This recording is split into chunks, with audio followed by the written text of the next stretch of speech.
Real Madrid ও স্টুটগার্টের খেলার মধ্য দিয়ে কিন্তু আমরা যারা অ্যাকচুয়াল ফুটবল ফ্যান রয়েছি তাদের জন্য ইউসিএল শুরু হয়ে গেল। গতকালকের খেলায় রিয়াল মাদ্রিদের জেতা এই নিউজটার পাশাপাশি যেমন অনেক ভালো কিছু দিক রয়েছে, ঠিক একইভাবে অনেক খারাপ দিক রয়েছে। প্রথমেই যে নিউজটা দিয়ে শুরু করতে চাই সেটা হচ্ছে বেলিংহাম ইজ ব্যাক।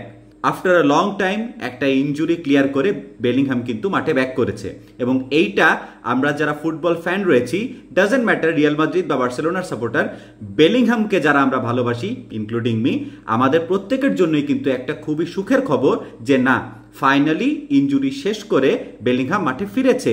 এবং যারা রিয়াল মাদ্রিদের রিসেন্ট মিডফিল্ড কন্ট্রোল নিয়ে খুব বেশি আপসেট ছিলেন, আপনাদের হয়তো আপসেট হবার দিন শেষ, বেলিংহাম কিন্তু ফিরে এসেছে। কিন্তু গতকালকের বেলিংহাম ফেরার পরও একটা জিনিস কিন্তু আমি লক্ষ্য করেছি, বেলিংহামের সেই ইনজুরিতে যাওয়ার আগের যে ফর্মটা সেটা কিন্তু গতকালকে দেখতে পারি নাই।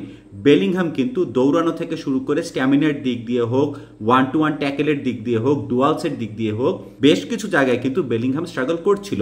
হ্যাঁ, এখন এমনটা হতে পারে অনেকদিন পরে খেলার মাঠে ফিরে এসেছে এবং এতদিন ইনজুরিতে ছিল, প্র্যাকটিসের বাইরে ছিল, হয়তো সেই কারণে হয়তো একটু ফর্ম এদিক সেদিক হয়েছে।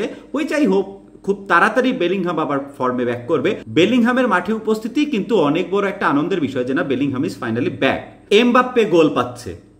যারা রিয়াল মাদ্রিদে এমবাপ্পের আশা নিয়ে খুব বেশি হাইপ ছিলেন, যারা এমবাপ্পের আশা নিয়ে খুব বেশি আশাবাদী ছিলেন যে না, this club is going to be something else, তাদের জন্য কিন্তু আসলে এটা একটা সুখবর যে এমবাপ্পেও একই সাথে গোল পাচ্ছে। না হলে চিন্তা করে দেখেন, প্রি সিজন ম্যাচ এবং লা লিগার প্রথম দিকের যে ম্যাচগুলা, প্রথমের হয়তো দুটো বা একটা ম্যাচ এমবাপ্পে যখন গোল পাচ্ছিল না, তখন রিয়াল ফ্যানদের কিন্তু মোটামুটি একটা নাভিশ্বাস উঠে যাওয়ার মতো ঘটনা হয়েছিল যে এমবাপ্পে কেন গোল পাচ্ছে না। এই আফসোস যাদের মধ্যে ছিল তারা এখন আফসোস করা বন্ধ করে দেন, কারণ এমবাপ্পে এখন প্রায় প্রত্যেকটা ম্যাচেই গোল পাচ্ছে।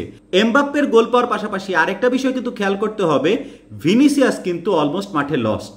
ভিনিসিয়াসের গত সিজনেও আমরা যেই ভিনিকে খেলতে দেখছি, যে অ্যাগ্রেসিভ ভিনিকে খেলতে দেখছি, আমরা কিন্তু সেই ভিনিকে মাঠে দেখতে পাচ্ছি না। এমবাপ্পের পাশাপাশি কিন্তু রুডিগার এবং এন্ড্রিক বেশ ভালো পারফর্ম করেছে, স্পেশালি এন্ড্রিক।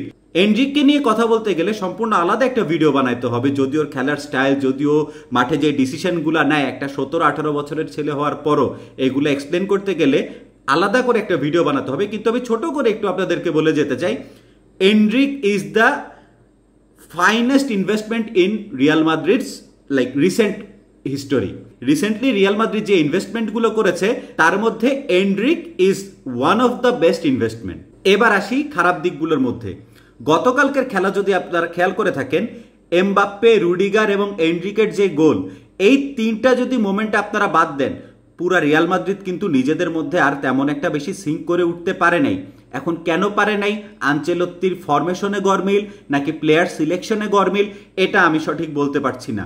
কিন্তু this is clearly a sign যে রিয়াল মাদ্রিদের প্লেয়াররা নিজেদের মধ্যে নিজেরা সিঙ্ক করে উঠতে পারতেছে না, স্পেশালি দ্য মিডফিল্ড এবং ইন দ্য ডিফেন্স। কেন জানি এই দুইটা জায়গায় রিয়াল মাদ্রিদ প্লেয়াররা কিন্তু নিজেদেরকে খুঁজে পেতে গতকালকে ব্যর্থ হয়েছে। হ্যাঁ, রিয়াল মাদ্রিদ জিতেছে, কিন্তু এই জিতার আশায় কিন্তু বয়ে গেলে চলবে না।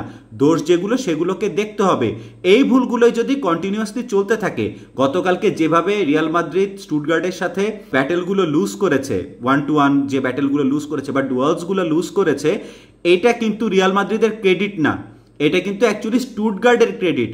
হেরে গিয়েছে তবুও কোনো সমস্যা নেই, এটা কিন্তু স্টুটগার্টের ক্রেডিট যে তারা রিয়াল মাদ্রিদের মাঠে এসে রিয়াল মাদ্রিদের প্লেয়ারদের সাথে ডুয়ালস উইন করে গেছে, যেটা কিন্তু একটা সময় অসম্ভব ছিল।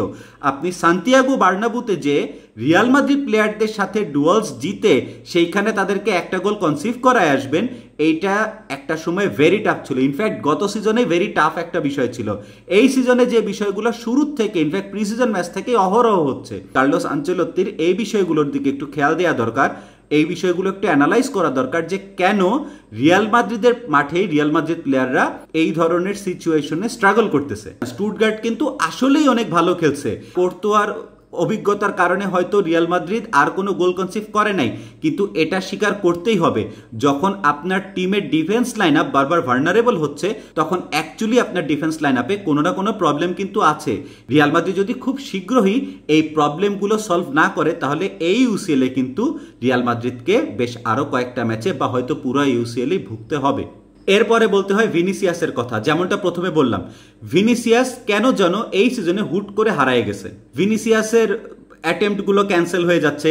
ভিনিসিয়াসকে হুট করে মনে হচ্ছে অনেক তারার ভিড়ে হারায় যাওয়া একটা তারা, মানে জাস্ট লাইক আ ফলেন স্টার, ভিনিসিয়াস যেন কোথায় হারা যাচ্ছে। নাও এটা হতে পারে যে ফর আ মোমেন্ট, এবং আমি চাই ভিনিসিয়াস অতি সত্বর ব্যাক করুক, কারণ believe it or not, Real মাদ্রিদের টনি ক্রুজ যাওয়ার পরে এখন রিয়াল মাদ্রিদকে ধরে রাখার একজনেরই ক্ষমতা আছে, সেটা হচ্ছিল ভিনিসিয়াস জুনিয়র।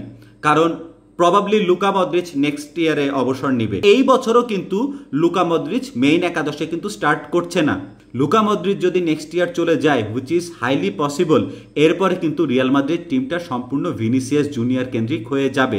সেই ক্ষেত্রে ভিনিসিয়াসের এভাবে হারায় যাওয়াটা কিন্তু আসলেই একটা চিন্তার বিষয়, এবং আমি মনে প্রাণে চাই ভিনিসিয়াসের আগের ফর্ম যত তাড়াতাড়ি সম্ভব যেন ফিরে আসুক, এবং আই প্রে ফর দ্যাট। এই কমিউনিকেশন প্রবলেমটা হওয়ার কারণ কি? কারণ এটা তো হওয়ার কথা ছিল না। এখন আমার যতদূর মনে হয় এই প্রবলেম হওয়ার একটা মাত্রই কারণ, যেটা আমি দেখছি, প্রত্যেকটা প্লেয়ারই স্টার প্লেয়ার হওয়া, কেউ কারোর থেকে কম না। এখন হ্যাঁ, ওভারঅল আপনি যদি কোনো ইগো নাও শো করেন, বাট ভিতরে ভিতরে সবাই কিন্তু পার্সোনাল অ্যাচিভমেন্ট চায়।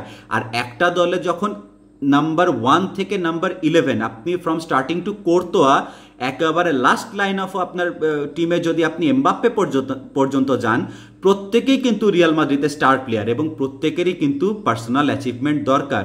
সবাই কিন্তু এখানে ব্যালন ডিওরের আশা রাখে, সবাই কিন্তু এখানে গোল্ডেন বুট পাওয়ার আশা রাখে, সবাই এখানে এমভিপি হওয়ার আশা রাখে, সবাই এখানে বেস্ট প্লেয়ার হওয়ার আশাটা রাখে। এই ধরনের যদি কোনো ইন্টারনাল ইগো ক্ল্যাশ ভিতরে থেকে থাকে, তাহলে এইটা কিন্তু একটা বড় সমস্যা। এইটা যত তাড়াতাড়ি সম্ভব রিয়াল মাদ্রিদে সলভ করা দরকার। লাস্টে কথা বলতে হয় এন্ড্রিককে নিয়ে। মাই গড, 17 বছরের এই বালক কি খেলাটা দিল। এন্ড্রিকের সবচেয়ে ভালো বিষয় কি জানেন? আপনি তাকে ট্রল করছেন, আপনি তাকে বাজে কথা বলছেন, সে যখন প্রথমে গোল পাচ্ছিল না, তাকে ছোট পেলে আরো না জানি কি কি বলে সার ববি আরো কি কি বলে যেন তাকে খেপানো হচ্ছিল। সে দাঁত মুখ বুঝে সব সহ্য করছে, সে তার মোমেন্টের জন্য ওয়েট করছে, এবং তার ফাইনালি যখন তার মোমেন্ট আসছে বিগ ম্যাচে, লা লিগার তার প্রথম ম্যাচ, এইটা তার চ্যাম্পিয়ন্স লিগের প্রথম ম্যাচ, সে কিন্তু দেখাই দিছে। এবং আমি যদি সত্যি কথা বলি, না ভিনিসিয়াস দেখাইতে পারছে গতকালকে, না ভালভার্দে দেখাইতে পারছে, না এমবাপ্পে দেখাইতে পারছে, রুডিগার গোল পাইছে তারপরও না সে দেখাইতে পারছে। এই 17 বছরের বালক কিন্তু নামার পরে দেখাই দিছে যে এই ছেলেটা আসলেই একটা জিনিস, এবং রিয়াল মাদ্রিদের সে কিন্তু আসলেই একটা বিগেস্ট ইনভেস্টমেন্ট, এবং আসলে কিন্তু সে একটা সাকসেসফুল ইনভেস্টমেন্ট হতে যাচ্ছে। আপনি চিন্তা করেন যে গোলটা দিছে, এই গোলটার সময় যদি আপনি চিন্তা করেন, তার এক সাইডে ভিনিসিয়াস জুনিয়র, আরেক সাইডে এমবাপ্পে কিন্তু ছিল, কিন্তু Endrick was like I am Endrick, আমার কারোর দরকার নাই। ওইখান থেকে সে একটা স্টেন গানের মতো শট নিল, that went like a bullet, এবং সাকসেসফুল শট। এবং 17 বছরের একটা বাচ্চার কাছ থেকে আপনি অত দূর থেকে যদি একটা শট দেখেন, তাহলে বলবেন যে ওকে কি আর হবে, but it went to the goal. This is actually not normal, he is gifted. আপনাকে স্বীকার করতে হবে এন্ড্রিক ইজ গিফটেড। যারা এন্ড্রিককে ট্রল করছিলেন, you guys should feel sorry for yourself, যে আপনারা মানুষ চিনতে পারেন নাই। See you on the other one.